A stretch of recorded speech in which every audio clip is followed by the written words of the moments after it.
Before asking the debaters for their position, I'd like to invite my panelists, starting from the right, starting from my right, to introduce themselves and tell the House what their preferred gender pronoun is. I'm Leon, not correct. Right. I'd like to, opening comment. First my preference. My rail. Yeah. Second speaking, Alpha, prefer the opening. Opening opposition. First speaking, Aaron Ferreira, 20. Second speaker, same, prefer. Thank you. Closing down.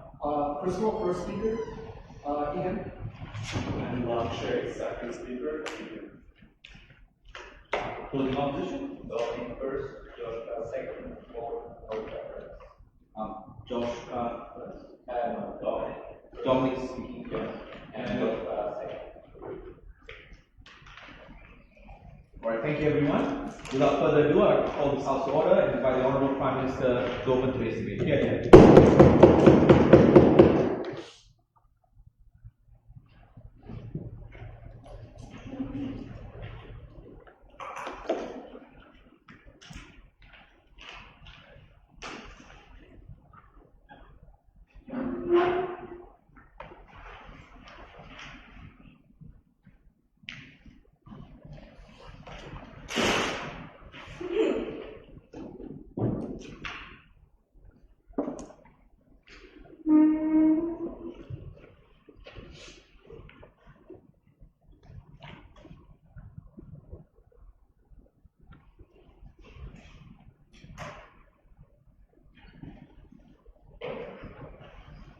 As a woman, you're growing up under the leadership of the society, right? People constantly tell you that you need to take care of your body, that you need to use makeup, that you need to do facial, that you need to use skincare, and so on and so forth. This extreme pressure of the patriarchal society creates an extreme highlight and spotlight towards a woman's body. In order to coping with the current situations, the feminist movement are promoting this narrative called all bodies are beautiful, saying that if you're black, if you're white, if you're brown, if you're yellow, it doesn't matter, all of those are beautiful. If you are curly, if you are straight, it doesn't matter, it's all beautiful. But we think that this narrative is a toxic coping mechanism because in the end, it's still in line and it's still glorifying those patriarchal values that would highlight on a woman's body, that would highlight and assume that a woman's birth are on their beauty in no matter what form it is. That's why we prefer as opening document to actually stop this kind of narratives and move to another narrative that we see as more healthy and more productive towards women, and that is beauty does not matter. Under opening document, we would like to actually say that it doesn't matter, right? Beauty is not something that is important. Beauty is not something that can actually define you, right? Whether you feel that you're pretty with your skin, whether you feel that you're pretty with your curly hair, or whether you feel that you're not pretty at all, maybe that doesn't matter. It's okay because beauty will not define you, right? We said that under our side of house, we would like to focus on the current status quo, on how feminist movement are, on how we are not advocating for physical appearance, but how we are advocating for women to focus more on their study, for example, on achieving their dreams, for example, on achieving equal wage between men and women on the workforce, and so on and so forth. Because we say that that is something that is more crucial, that is something that will help more women and more vulnerable people on the ground. Two substantives from my speech. Number one, why does this narrative principally still in line with the patriarchal value, right? We think all bodies are beautiful, are still inherently in line with the patriarchal value, right?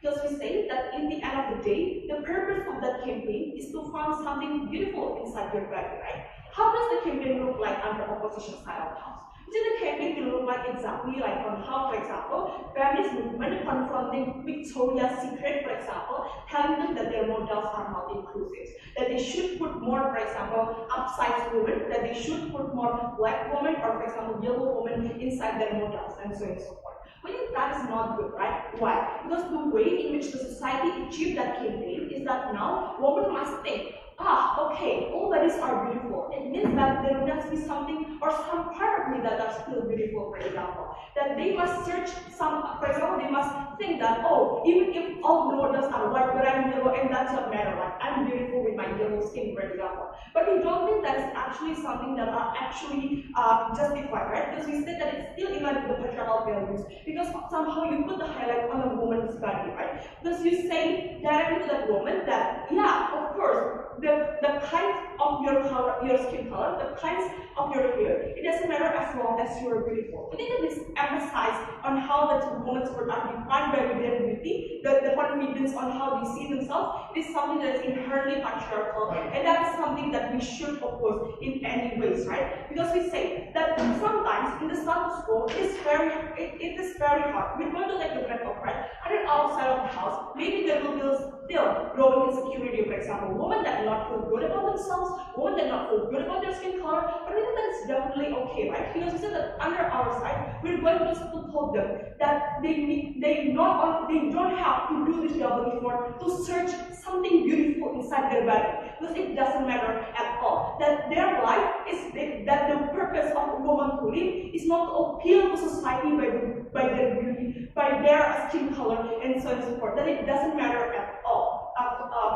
Given the historical and kind of structural importance of beauty, how reasonable is it that the females and society in general would suddenly not think of beauty as something? Well, I would think that it's true that under outside those campaigns cannot be stopped, right? We cannot stop all of those beauty products, all of those, for example, Victoria's Secret and so on and so forth, right? But we think we change the way of how women react towards that particular commercial or towards that particular advertising, right? Because under their set of clothes, those women are still going to actually look up towards all of those expensive skincare and Victoria's Secret, right? Because they say that, oh, I still need to take care of myself. Because even if, yeah, I'm yellow and I accept it, but still, I need to look pretty in some certain ways, right? So we think that under their set of house, likelihood of those women to still care about their looks, to still care about all those toxic beauty products are even bigger under their set of house. On our side of the house, we make women to think that just shut up, just turn off your phones, turn off your TVs, it doesn't matter at all. Because under our side of the house, we prepare women to put a blind eye towards all of those toxic commercials, right? So that's how, even if we say that we're still going to achieve, like for example, condemnation and so on and so forth, it's even better under outside of the house, right? Because under outside of the house, when women receive condemnation, they don't have to, for example, process their mind and think, oh, it's okay, there's still something beauty inside my body, but they can directly ignore it by saying that, oh, yeah, it doesn't matter at all. But why does our campaign is more important regardless of the reason? Because we say that in issues, we protect the most vulnerable part of the society. Because who is actually the most vulnerable woman on the spectrum of the feminist movement that wanted to protect? Isn't that exactly the middle class society, the working class woman that literally doesn't have time to actually take a look in the mirror and search the beauty aspect of their life? We're talking about actually blue collar worker that actually going to factory to work 9 to 5 jobs. Notice that under their side of the house, these women are still going to be constantly constrained and are still going to be constantly feeling deprived, right? Why? Because we say that even though our bodies are beautiful, there's still actually going to be an increasing pressure, for example, to actually reflect and take your time to meditate to find the beauty part inside yourself. There is actually growing pressure inside the society, for example, to search the beautiful aspects inside their life. We know this kind of woman actually doesn't have time to do that, right? Because they have to work, because there are five babies, 5 adults that needs to be fed. So that under outside of the house, we put an emphasis that it doesn't matter. That what defines you, whether you're feeling good or not, it doesn't matter. That just continue to do your job, continue to pursue your dream, because that is what matters for your life growth. We say that our life is going to be more productive for all of this women. We protect those vulnerable and reject political goals. House thanks the Prime Minister for that speech and now invites the Leader of Opposition.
history, the feminist movement has had to make compromises because we understand that absolute principles will always occur, right? So we will be attacking the argument by side government on two fundamental aspects. Firstly, we are going to tell you how this approach is unrealistic, alien, and far less likely to work, and far less appealing to people, and therefore any benefits that they try to achieve won't be materialized. Secondly, we will tell you how even if we assume this is principally what they want to, we will tell you in our argument, second argument mind you, why it's strategic for the feminist movement to use the conception of beauty that is there right now and change it into this narrative of all bodies being beautiful, right? Because that is where we believe the debate lies. So we conceive to a lot of harms that government talks to us about, about makeup, about skincare. We tell you this is not mutually exclusive. We can still combat this through the narrative of all bodies are beautiful. We saw this in the most recent Miss Universe campaign, where to see from South Africa won it, wearing her own natural hair, the indigenous natural hair that South Africans have, mind you, without wearing very little to no makeup, and this is essentially what promoted this idea of makeup and skincare not being essential. So we can tackle these arguments. And secondly, I'll iteratively deal with this particular aspect in my first argument itself, right? Okay, I'll go into my two subsegments. Firstly, why our paradigm is more realistic and why we are more likely to, why our narrative is more realistic and why we are more likely to create strife, right? Okay, we tell you in the status quo, there is no one conception of beauty.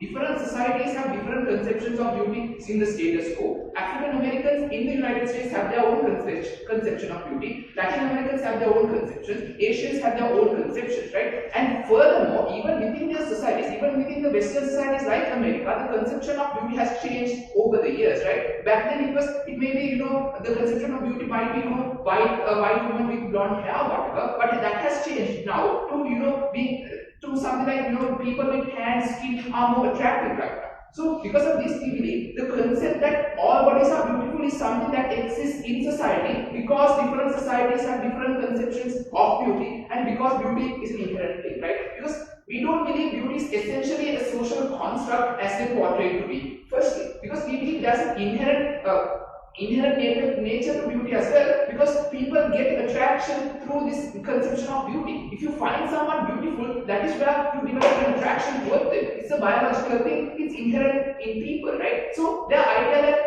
the notion of beauty is a social construct doesn't stand. Secondly, the idea that it's a male construct doesn't stand either members of the house, because we see people like lesbians or whatnot, they still have attractions to other genders, they still have their own perception of what beauty is. So even women identify other women to be beautiful according to their own needs. So we don't understand this being entirely a male construct, so their arguments don't stand. If anything, it's a social construct and something that is inherent as well.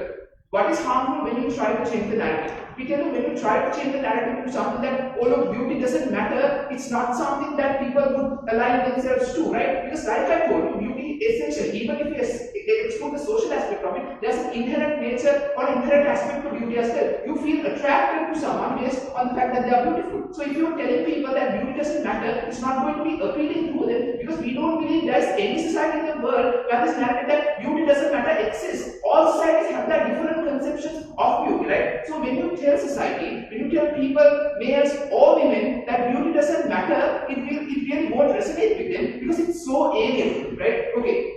So their approach is much more difficult, it's unrealistic, it's not going to be palatable. What are the harms to this? So firstly, we tell you, you are not going to change the social stereotypes now. The only thing you are going to do is you are going to abandon the narrative you have that all bodies are beautiful. So the society will still remain with the concept of beauty and the concept of beauty as it is now. We believe right now the concept of beauty is evolving into something which is much more progressive. That's why we are trying to individualize beauty into each and every person to have diversity. But what they are doing when they are abandoning this process, the concept of beauty is going to be stuck at where it is right now, members of the house. It won't evolve further, right? So because society won't believe the alien concept, the concept of beauty will still change. All the harms we talked about makeup, skincare will still be there because people won't simply start believing that beauty doesn't matter right now, right? So why is our paradigm better? Because when you promote the narrative that all bodies are beautiful, you are striving to this end goal where you try to accommodate as many different perceptions of beauty, and that is beneficial because the most vulnerable people they talked about, who are now ostracized or excluded in this concept of beauty, we can at least try and include them in our paradigm because we are changing the paradigm. Those harms that they talk about are worse in their paradigm. In the long run, we are going to be more inclusive. Those harms are much more less. So I dealt with that argument. Okay, before moving on to the second argument, any points? Okay, see now, we'll tell you why strategically a mistake for the feminist movement to go against this narrative, right? Okay, let's take that at the best case. Let's assume beauty is a male construct. Even then we tell you the strategic thing for the feminist movement to do is to use this male construct to create social change. That is what has been happening in the past, right? We tell you, like if you look at the Miss Universe, the past Miss Universe, the past Miss World, the past Miss America, all of these women, all of the winners were African American, were dark skinned, right? So we believe in that sense, you are changing the perception of beauty right now, and that is something good because if men believe in this perception of beauty or whatever, then they are going to be more receptive to these kinds of competitions like Miss Universe or Miss World. And what is the change that has come about through these competitions? We believe, especially look at the latest Miss Universe from South Africa. She took a mission of spreading awareness about domestic violence, about harms that come about to women of color, which we believe is an incredibly important thing. So those benefits you can't get from their side when you completely abandon that narrative. What's going to happen rather is because their narrative is so alien, people will still have their own conception of beauty. It will be stuck in an echo chamber where they won't interact with the feminist movement because the narrative that is coming from the feminist movement is so detached, it really doesn't make sense, right? Thirdly, we tell you, it's harmful to those people who are being empowered right now. We believe in the status quo, women of color are being empowered because the concept of beauty is moving towards them, the concept of beauty is moving towards the direction that accommodates them. Now suddenly, at this point of time, when the feminist movement says, oh, we are going to move away from the concept of beauty, it essentially looks like, oh look, we don't appreciate the concept of beauty of a colored person being beautiful, right? This exacerbates the problem because already we see that feminist movement has been accused of not being accommodating of people of color, of not caring about intersectional issues. Is going to exacerbate that because when the feminist movement is making strides on these regards, they are abandoning the narrative of beauty because of all these. Thank you. How stands the need of opposition for that speech? The House would now like to invite the Deputy Prime Minister to continue the case promoting the behavior.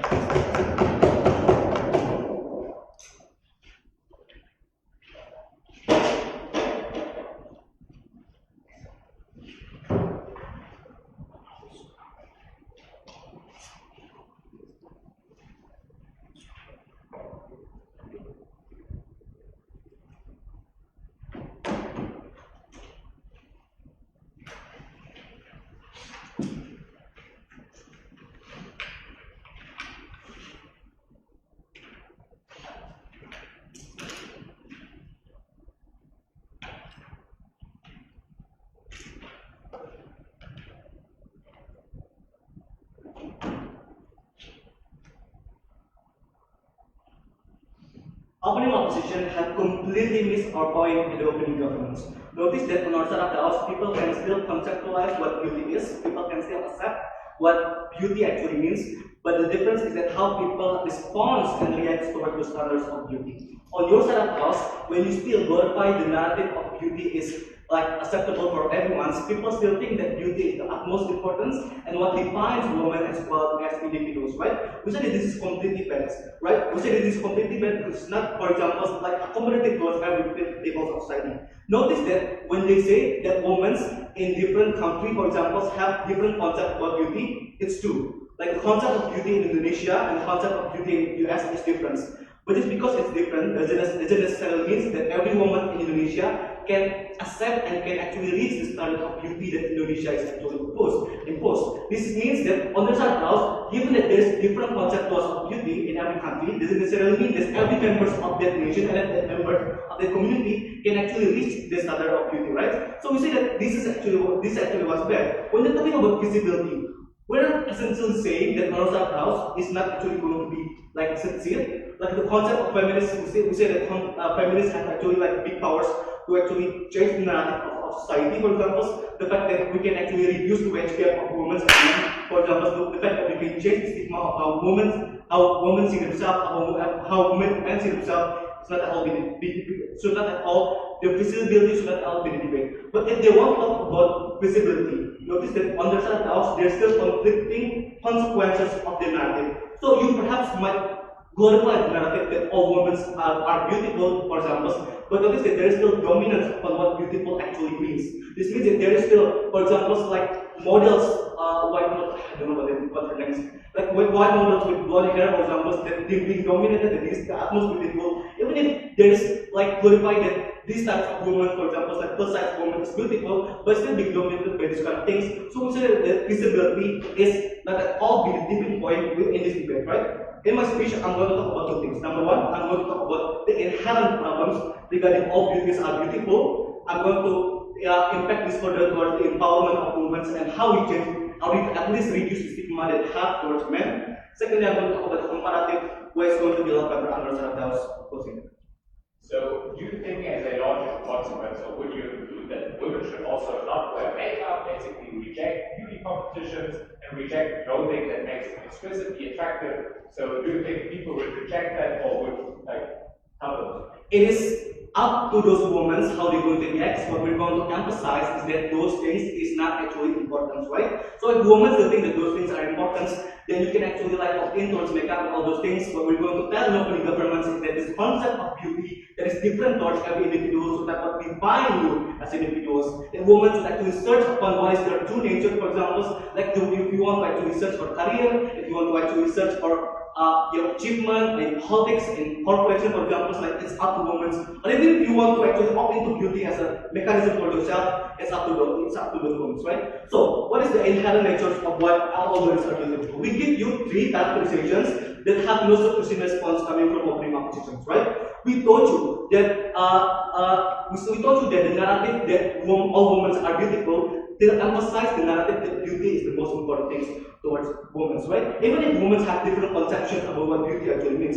Notice that this doesn't necessarily mean that this woman can actually reach towards the standard of beauty that is different towards every individual. This doesn't necessarily mean that every woman in Indonesia can reach the standard of what beauty actually means in Indonesia. So it means that even if it's different, it's still inaccessible towards every people. But we told you, like those kind of this narrative of all bodies are beautiful is inherently problematic because it is discriminative and only accessible to the privileged women on the grounds. What this means is that when Indonesia glorified the narrative that fair skin is the most beautiful, the one who can actually like opt into products like skincare and all those things, it's only privileged women, for example, not working class women, like single mother who juggle two jobs, for example, or women coming from rural area who cannot actually able to actually buy all those skin products and cannot actually opt in towards all those things, right? So it means that even if all bodies are beautiful, there is the conceptual of what beautiful actually means towards every people on the ground, right?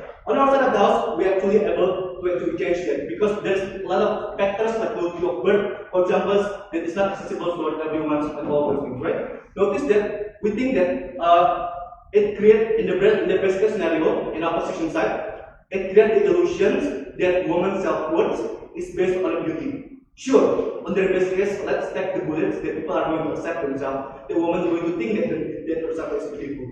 But the way that in which woman conceptualize her self-worth is not by what she thinks define her is, but by she thinks that she is already beautiful. Which is inherently this is bad because it like in line with the dictation of patriarchy, in line with the dictation of society of what women should actually think like. So in their best case, acceptance is bad because this kind of acceptance is based on the beauty and not about whether or not her feeling actually means whether or not that perhaps she wants to be an engineer, for example, or she wants to be lawyer or all those things. So the way in which women actually feel worth it under opposition is when they actually have beauty or when they actually accept beauty. And this is why on their best scenario, this kind of acceptance is an illusion that is bad and not an illusion that is actually comparatively understood. What is the manifestations?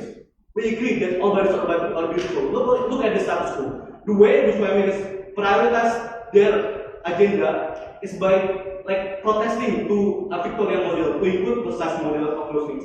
We say that this is bad. We say that we need to actually allocate our time and our resources to make sure that we can actually empower women on the ground in a better way. What I'm talking about is increased scholarship for women, for example, reducing the wage gap to make sure that they can actually survive. Sure, this thing can happen under opposition, but we say that the way in which this thing happens is that there is a lot of allocation of resources that be focused on setting of beauty that's not do all those things. So we say that this kind of thing that we think is very important for survivability of women is being hindered at a point in which beauty is the most important thing. So we say you're wasting all of your time, all of your money towards all this problem. We say that this is bad.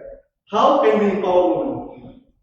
At the point in which we think that all beauty is not matters, women will have more leeway to step and to search what she actually means. This means that on our side of the house, women can have more freedom to make sure that she can search about what she actually means and accept herself not because she is beauty, but accept herself because she thinks that she is matter outside the we think this is the only way for we to empower women to be better.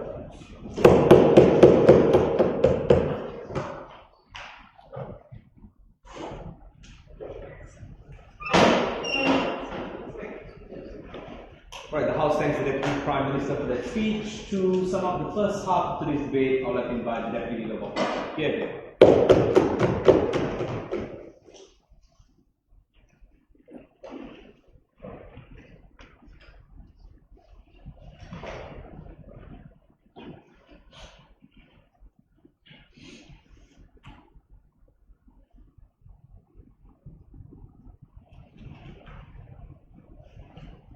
Members of the House, to summarize what is happening in the opening house, we believe that there should be certain clarifications made, right? Now, how do we compare the two sides? What are the two sides advocating for?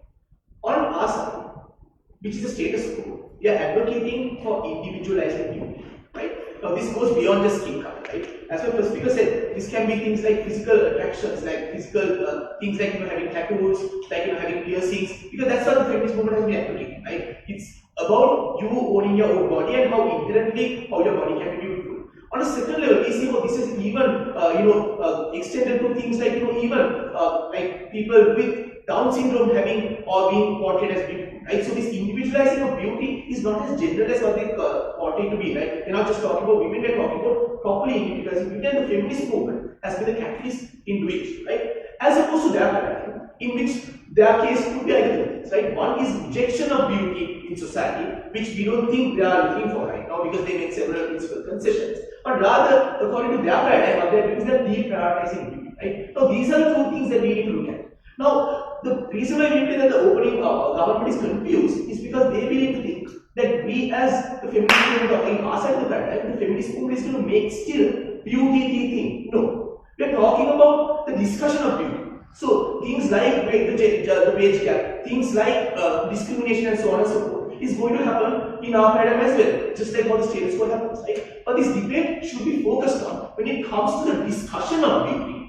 What should be the best way to achieve the end goal of making sure all people are included, right? So we are not talking about the feminist movement glorifying beauty over things like the wage gap, so on and so forth, but in the discussion of what beauty is, what their stance should be, right? So that's why we believe that most of their cases or arguments are in fact not mutually exclusive. But in my speech, there will be two things I'll be talking about. Firstly, whether this will work. Because no matter how idealistic or like principled their case is, if they can't show how the society would change, or at least some people would accept their notion, we believe then their entire stance fails, right? And we as an opening option told you how the feminist movement always had to have made compromises, but it has been a good strategy, right? Because they have made far bigger strides than most of the movements out there. And on a second level, I'll be also answering as to who exactly the most vulnerable people in society are and which side actually answers that question better, right? Now, the first question on whether will it work, right? And we believe this is where they came up and portrayed this to be a patriarchal construct, right? We told you there's a difference between a social construct and a male-dominant construct, but let's tackle them on the best case scenario, right? Assume that this is a patriarchal male construct, right? Now, they made a principal concession in their second speech when they came up and said that even in their paradigm, people would still conceptualize what beauty is, right? And they also made a concession that there's a dominant narrative as to what beauty is. And that is where the problem begins, right? Because we all ourselves also understand that we cannot truly move on from a problem unless you discuss that problem and come to a conclusion. Now the problem we see with this opening government's arguments is that now their model is entirely about how we let the discussion of beauty be, and then just deprioritize beauty in the spectrum of society. But that does not acknowledge the fact that beauty itself, the issues regarding the conceptualization of beauty itself has not been solved. And that is why it gets dangerous, right? Because we believe that there's no point in the feminist movement creating a different paradigm in which beauty is deprioritized if the majority of the society still holds on to the dominant conceptualization of what beauty is. And that is what we are addressing, right? That's why our first speaker said that we are going to use this male narrative, assuming, of beauty, and we are going to expand it and make sure that even within that male-dominated narrative, that it's more inclusive, right? And then we close that discussion, just like how we close the discussion on whether women should get voting or not, right? So the solution is not ignoring and deprioritizing beauty, but tackling them on the best case. So we haven't seen really any analysis from that, right? And actually, this is where it goes second, right? Because we believe that the feminist movement has also advocated choice.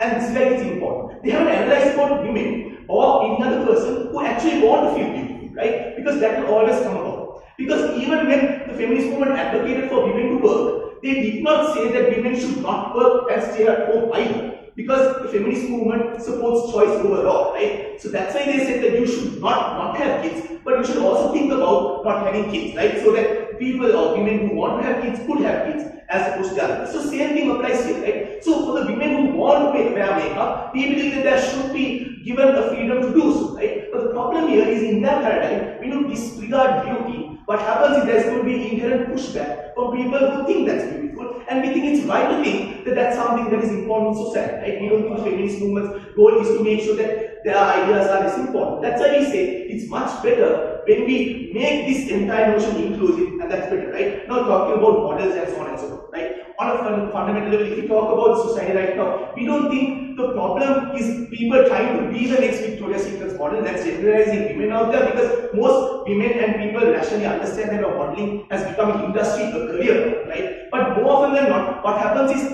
when changes happen from the top, how that translates into the bottom, right? And that's where my second speaker says, second point would be. And they completely ignored our narrative on the strategic thing that feminist movement should do, right? Given the fact that now Miss Universe and all the beauty pageants in the world have accepted this narrative, now the feminist movement changes this narrative, would delegitimize the work that we have done so far. They have had no response to that. We believe it creates a dangerous situation where the progress that has been made will be delegitimized, right? But on the second problem, on who's most vulnerable, right? They came and tried to portray as to how working class women are the most vulnerable. We don't think so, right? Because we believe, in both paradigms, feminist movement would still be advocating for things like higher wages for women and equal pay, right? So for those women, we believe that beauty is anyway a secondary level priority, right? So they are not going to be thinking about the next Victoria's Secret model if the woman is career oriented, right? We believe that the most vulnerable society right now, or the group, are the minorities, ladies and gentlemen, who have no recognition when it comes to their physical aspect. That's like, for example, the African American community in the United States, or so on and so forth. So we believe it's extremely important that we have or change this narrative of beauty, because even to go out to society and to, go for a job, or for example, do anything that requires social interaction, we should have confidence, ladies and gentlemen. And maybe that confidence comes when they see larger than life characters out there. And that's why on the upside of the paradigm, the minorities and people who are vulnerable should be much more inspired, because you see beauty being individualized and different kinds of people being represented out there. So what have we said? First, we have shown the house, but even though they have an idealistic point of view, they haven't translated it into how it actually works. In a second, why the actual problem doesn't solve. Thank you. The House and Deputy Leader of Opposition for that speech.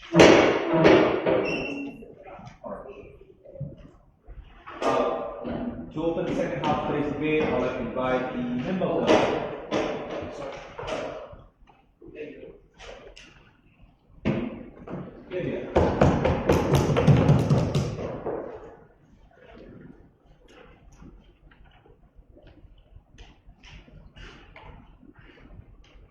Panel, in my speech, I will go on with what I feel like is what is best for the feminist movement is we believe that in our speech, the narrative that should be pushed in that beauty does not matter over all bodies are beautiful is a far more believable narrative that does not operate on an extremist perspective that will affect the feminist movement more positively than the other side will. Now, we say that what will cause the most benefit and what will push the feminist narrative the most, we believe that this narrative of beauty does not matter will do that for us, and I will go into why. And I will also talk about working class women and how give a direct reference on how this is done. First, we have to understand that on a psychological level, beauty exists in all of us, right? From the beginning, from when you're a child, everyone has their own perceptions. What we want to do is create a believable perspective that even if you have these perceptions, that places in like the workplace, places in like schools, places in like companies and stuff like that, your beauty should not be able to stop you from your perception of beauty should not be able to affect what jobs you get, what places you get in society. We believe that if they push this narrative that all bodies are beautiful, this creates a psychological dissonance, right? Because what if you don't believe this, or the extremists that don't believe this, or the artists that don't believe this? This is a far harder extremist point to push on to people, right? Because naturally, you have some perception of beauty. Beauty in itself exists as a comparative word, right? In order for something to be beautiful, something has to also not be beautiful. It exists on comparison. What we want to do is take beauty standards out of places like the workplace.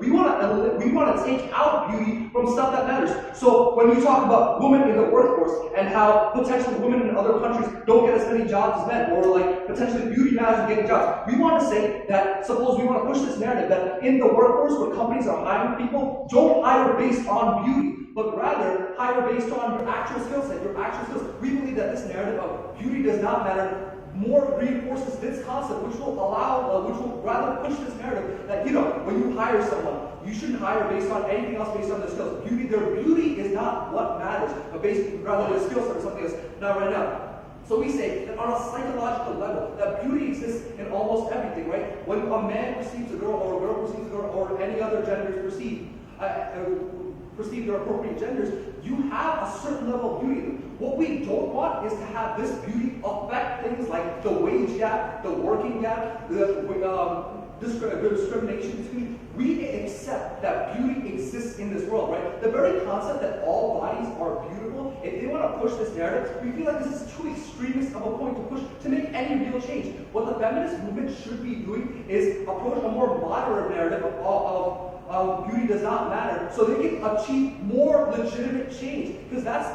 what we have on our side. On their side, they argue with the status quo, but on our side, we provide a mechanism that actually leads to legitimate change. Because we can say that for companies hiring women, if we push this, not right now, I'll take you later. For companies hiring this women, if we push this idea that beauty does not matter, they can directly translate that to, you as a rule, you cannot judge other people based on appearance when you are hiring someone. It's a direct translation that's an easier narrative to push, which directly can affect these women moving into the workforce, which can directly affect the wage gap. We provide a mechanism in which this can directly positively affect from an equality perspective, women that can potentially move into like higher wage gaps or higher appearance or higher company executive positions, because we push this narrative that even if beauty is perceived one way or the other, your beauty does not affect your position in society or the positions you will be able to achieve in society. We believe that in this way, it's a far more modern and believable narrative to achieve. We believe that if you go from an extremist narrative that outside is trying to argue, real change will not happen because people conceptually, psychologically believe in beauty. We say that if you push on this narrative that all bodies are beautiful, people will be prone to reject it. Rather, what we need is a more moderate narrative for more change to happen, for a more direct translation to happen. I will take your point now. So, the narrative that all bodies are beautiful while combating workplace discrimination and the wage gap. Okay, so on that point of all bodies are beautiful, see, if you directly translate to the workplace or wage gap, if you say to a company executive, all bodies are beautiful, or like rather executives, a lot of them can come from conservative values or values that don't necessarily agree with all bodies are beautiful. What we want to do is eliminate the beauty standard for women, saying that even if you have perception, it's impossible to eliminate beauty perceptions from anyone. Absolutely, like it just does not work. People just naturally have the psychological perception. We say that even if you have this psychological impression, it should not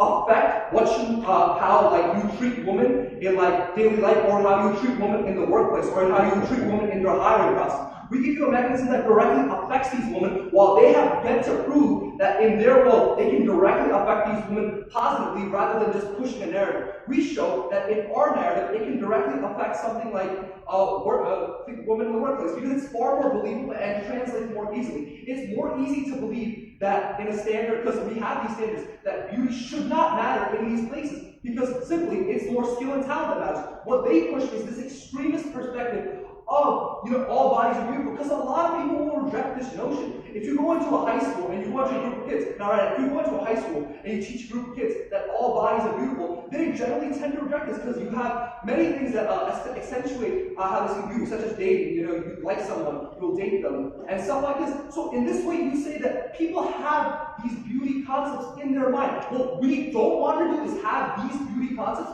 affect their role in the workplace, affect their role in life. We say that by pushing this narrative, this better narrative of beauty does not affect, beauty does not matter, is better in the long term for these women and for all of the people you perceive beautiful, in order to create an equality movement. Because we say that no matter what you look like, even if you are perceived differently, no matter what you look, it should not affect your place in society or your ability to get a job like that. So we also talk about, implicit and explicit views of beauty. So if someone views themselves as not beautiful, or they have this view, and they constantly have this view in society, that our strategy affects them better, because if they can't believe that they are beautiful, then what at least they can believe is their beauty does not affect their ability to get a job or their confidence to be able to do something. If they believe that they are not beautiful, which is really hard, it's really hard to push this concept from all bodies are beautiful. So for the people that do not have positive self-reflections of themselves or positive ideologies of themselves, our narrative of beauty does not matter helps them out further, because they can believe that even if they do not perceive themselves positively, what they have or whatever they perceive themselves to be does not affect their place in society. So we say that in terms of a narrative being pushed, our narrative of beauty does not matter is a far more believable narrative that will actually lead to legitimate change in places like the workplace and will affect the wage gap more positively, while they push a more extremist narrative of all bodies are beautiful. But psychologically, they have to believe that people have these innate distinctions of what beauty is. The House thank the member of government for their speech. To close opposition, they are like to invite the member of opposition.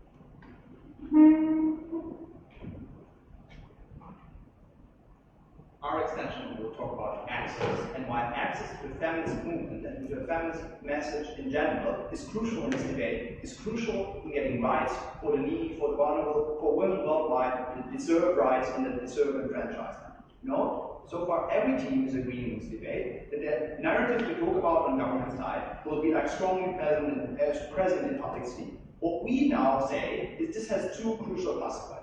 First one will be resulting in the beauty industry probably reacting negatively to that in a way that reduces backlash. And second of all, in alienating many key groups, many women out there, many other people in the population that we think are vital in increasing and guaranteeing that access so the long-run feminism can be successful. Some framing ahead responses to audience seeking included. What we have to defend is an inclusive narrative, and all already talked about a lot of that being a dynamic narrative. What we want to add here is that a lot of this stuff on social media, like no filter on Instagram, or like, for example, people with medical conditions being framed as beautiful, is being framed around uniqueness. It's not about some parts of those people that are beautiful, it's about like general that those people, even if they have a skin condition, are beautiful, not because of like they having a skin condition, but still, that instead it is their uniqueness, it is them as a person that matters. What we say is that actually clashes with a lot of the characterization that Oti gives us, but even if we say that still people will be reduced to some parts, we can say that there's still a right for many people. Still, you can find your niche where you are beautiful and it actually still gives you a great pleasure. Such as, like, in general, we as a person, we're not valued for every characteristics, but there will be some things that people will value us for and others not. Most of us are totally alright with that. No, it is inclusionary, so there's no value statement between those different aspects. You will find a niche for you that is important. Second of all, we also say that it's not like women mostly being pressured. We also say this is improving by this aspect of inclusivity. For example, we see a lot of like also plastic surgery and beauty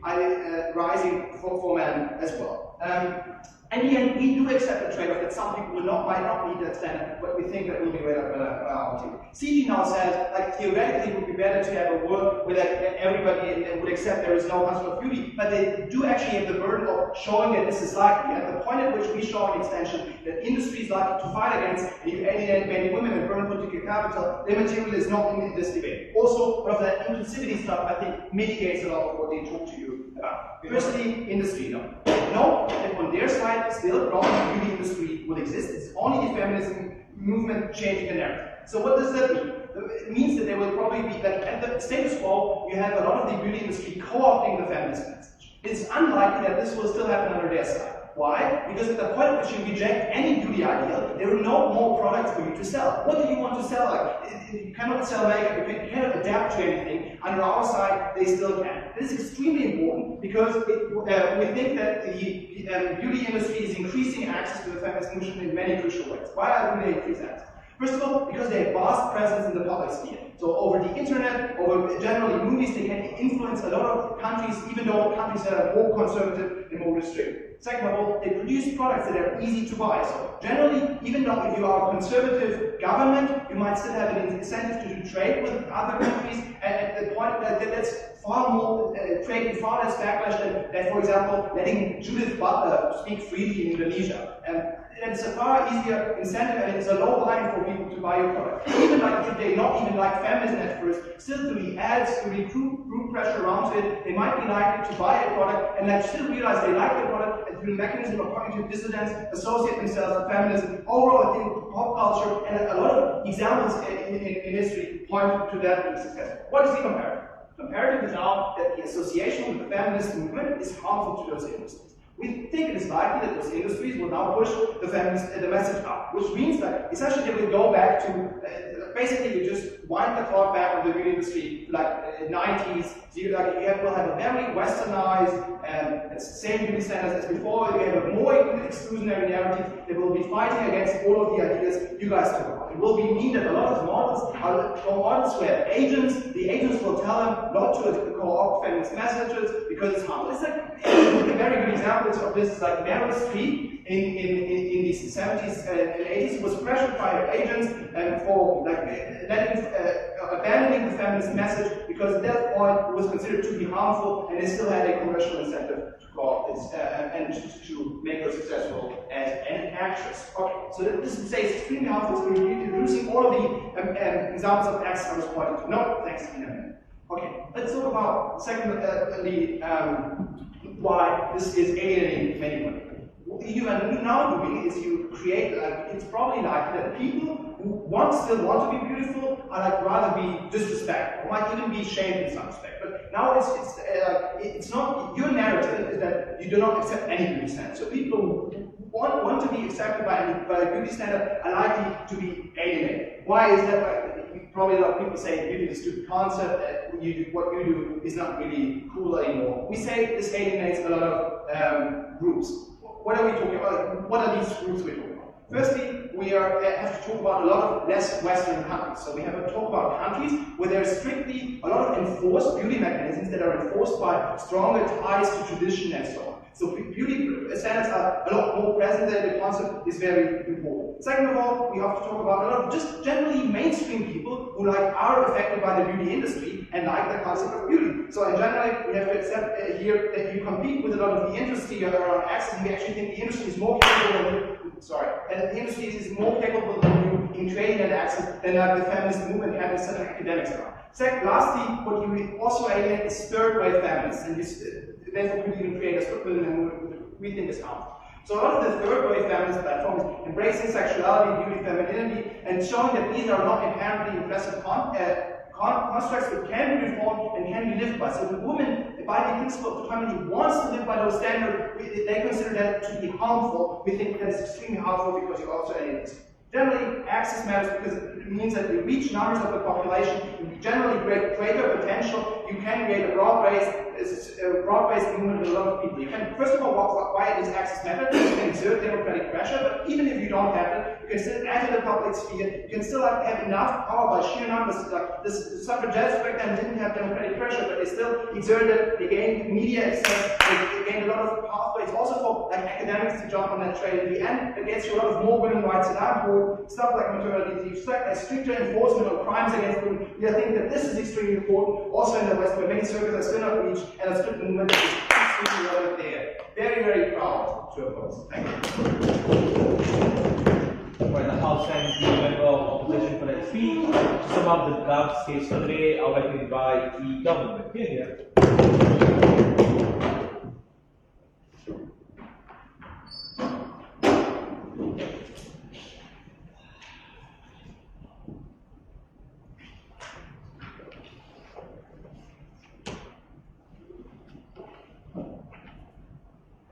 Panel, the goal of the feminist movement is to promote equality. I think we can all agree on that idea.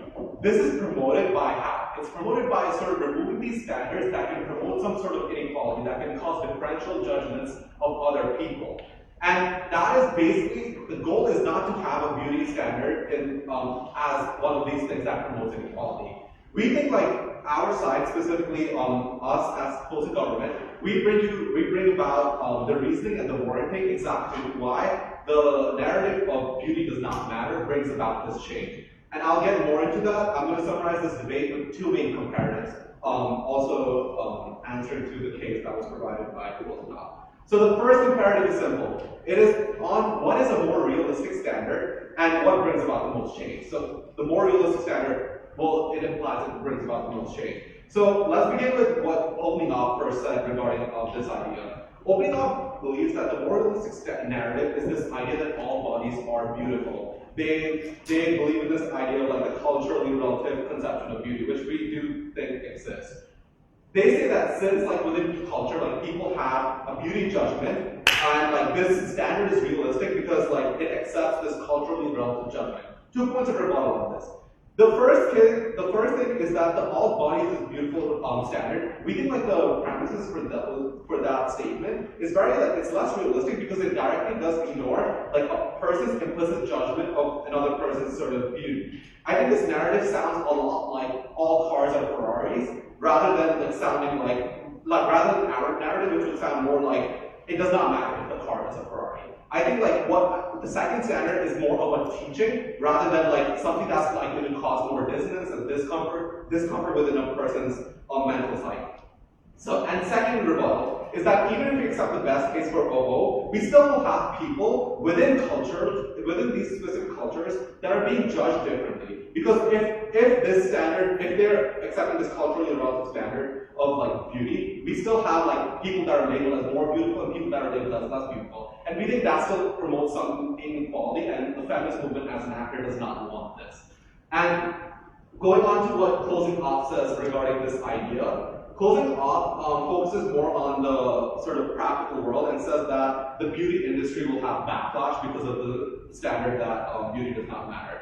Well, 2 points of rebuttals on this. First, that we need to sort of note that the premises of the argument that was provided by Closing Off, it does somewhat like contradict against the opening opposition's conception of removing beauty standards, because the way that these beauty industries, the way they make money by saying all bodies are beautiful is by allowing, like they're basically telling people to get to that beautiful level, to buy products to get to that level. So like while Opening Up does say like we shouldn't have these beauty standards, and they do believe in that sort of idea, we think like Closing Off sort of contradicts with that idea because they're focusing on like the importance of the beauty industry and their sort of economic growth. Second rebuttal on that is like the backlash is going to be minimal because we do not deny a person's ability to work on themselves. The beauty does not matter standard does not stop a person from like buying products, or like because this can be done for like self-management or for any variety of reasons. All it does is to stop a person from using beauty as one of those things that when you view others, you're using it for like a judge, for differential judgment, which does have a lot of profound harms in the world. So OG does not really, OG when they come up, like they do not really target this sort of idea in the how it's a realistic standard and how it can bring about more change. And we are the ones that give you the specific analysis in our extension. And that analysis comes on this basic like narrative. It's basically that the implicit judgments of beauty, they're bound to exist in the world. But there's a difference between the two standards, and it's on several different levels.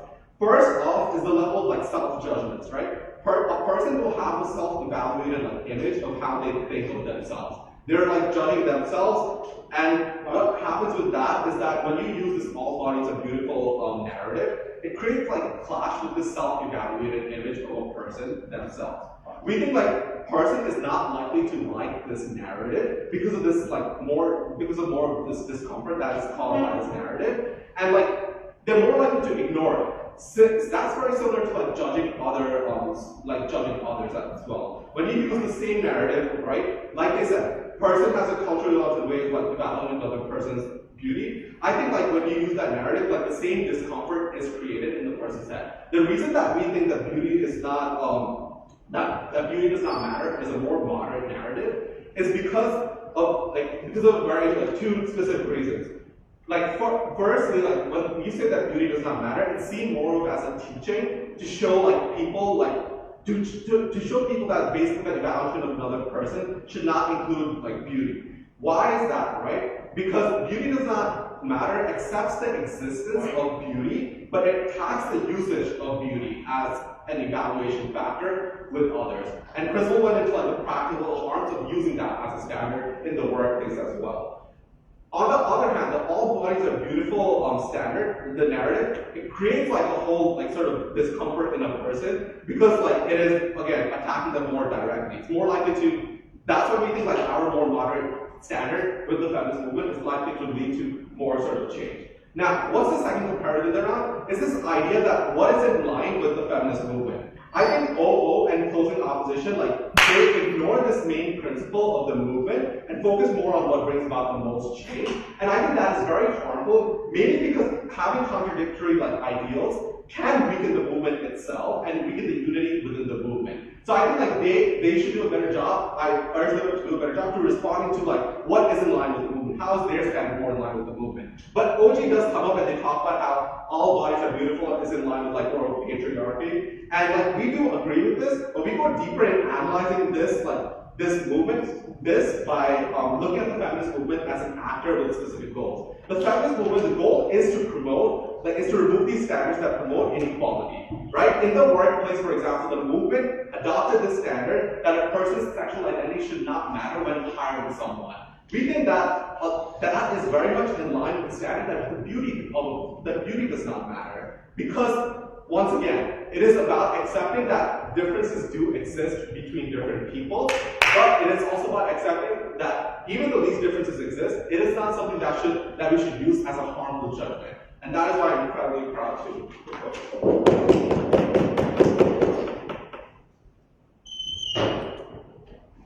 Alright, the House stands the government whip today.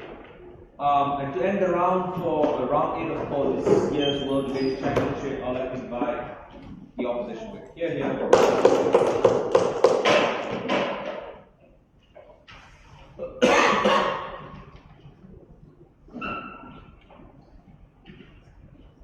I would like not to be recorded if that's possible. To be recorded? Yeah, I would not like to. He doesn't want to be recorded. Thank you.